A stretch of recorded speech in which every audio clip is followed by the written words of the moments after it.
I played with the racket of Felix Auger Aliassime, Holger Rune, and of course none other than Carlos Alcaraz.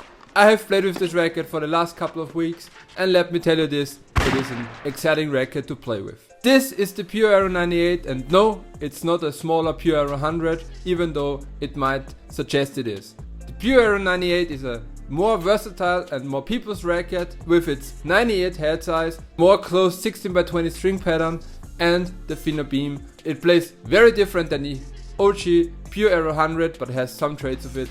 So now let's go on court to find out how it plays. Second review in a row where I was getting absolutely destroyed on the court. Was simply not feeling it during the match, and my young opponent just getting better and better. Now to the Pure Aero 98, there was a theme in those training sessions. Always apply some spin and you get the outcome you want. When playing flat, we had the problem of hitting the net 90% of the time. So the spin is top notch. I mean, not as extreme as with the Extreme MP or the Pure Aero 100, but it's still better than most 98s I have tested so far. The spin potential is way higher when compared to the Blade 98 or even the Yonex V-Core 98. I always had to remind myself, also after playing with the Blade, that flattening shots with the Pure Aero 98 is not an option, but adding spin has to be normal even on approach shots. But applying adequate amount of topspin was extremely easy. The racket felt headlight and racket at speed was easy to generate, even though this racket has a high 327 swing weight. It doesn't feel like it. Also the aerodynamic design helped with that big time, which was taken from the Pure Aero 100 of course. Overall, it is a great racket for spin on the baseline, and guys, the kick serve was insane. Maybe the best tennis racket I have played so far for kick serving. I mean, the balls bounced extremely high and I could open the court with ease. While control is maybe the worst trait of the Aero 98, I was astounded by the feel and the response you get from this racket. What do I mean by that? When you pick up the racket the first time, you get the idea why Alcaraz and Rune drop shots are so deadly. The feeling sensation and the ball pocketing on those touch required shots are fantastic. You really get the idea after a few hours to know how to hit those shots almost flawlessly and with finesse, because you can play the Pure Aero 98 with finesse and with touch, which you cannot really do with the Aero 100. Now I touched on a control a little bit while talking about spin.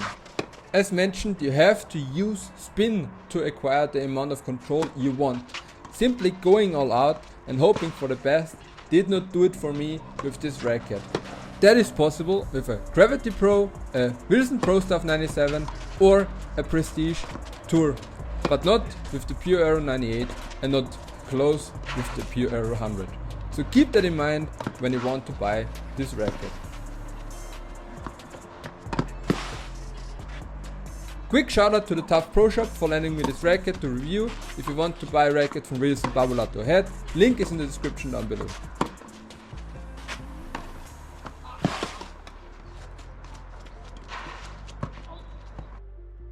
Here is one more little weakness of the Pure Aero 98. The stability on ground strokes and especially on the serve. I found it very common in the Babolat lineup, without the exception of the Pure Drive 98, that every racket is a bit unstable, especially on the serve. So I think that is because the Aero 98 feels like the whole weight is more balanced towards the handle, which helps you that you can generate more racket at speed, as discussed earlier, so you can create more speed in your shots and more topspin as well. But of course, if no weight is in the head, it can get wobbly while dealing with fast coming shots or when you want to hit fast shots as well. I'm not 100% certain, but I'm pretty sure that Carlitos do not play with stock specs. I do not exactly how, but he has to have some weight added to the racket. At least something like at 6 to 9 or at 12 o'clock.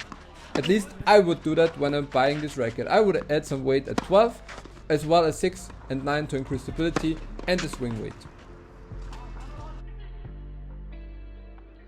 What I did not expect was how comfortable this racket actually is. I mean, it is a Babolat racket at the end of the day. And Babolat is known for stiff power rackets, which can have an impact on arm and elbow. But the Pure Aero 98 was refreshing in that regard. The shock absorption was better than the rest of the lineup, maybe very similar to the rougher Origin.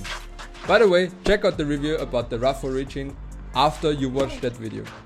The Pure Aero 98 felt not as stiff, and I had no issue whatsoever with any muscle soreness or issues, even though I was struggling with my wrist injury that I had in winter a week before.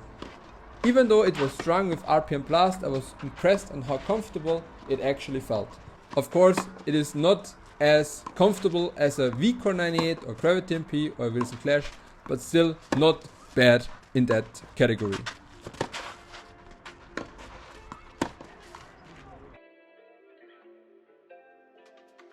So guys, I really enjoyed playing with the Pure Aero 98. I had a blast with it on court, but I hated the first serve, to be honest. Babolat did a great job with this version of the Pure Aero 98. I would recommend this racket to every one of you who wants a very versatile frame with a good amount of spin potential, good feel and control with a decent amount of power. Comment down below how you like the Pure Aero 98. And if you have more time, watch this video next.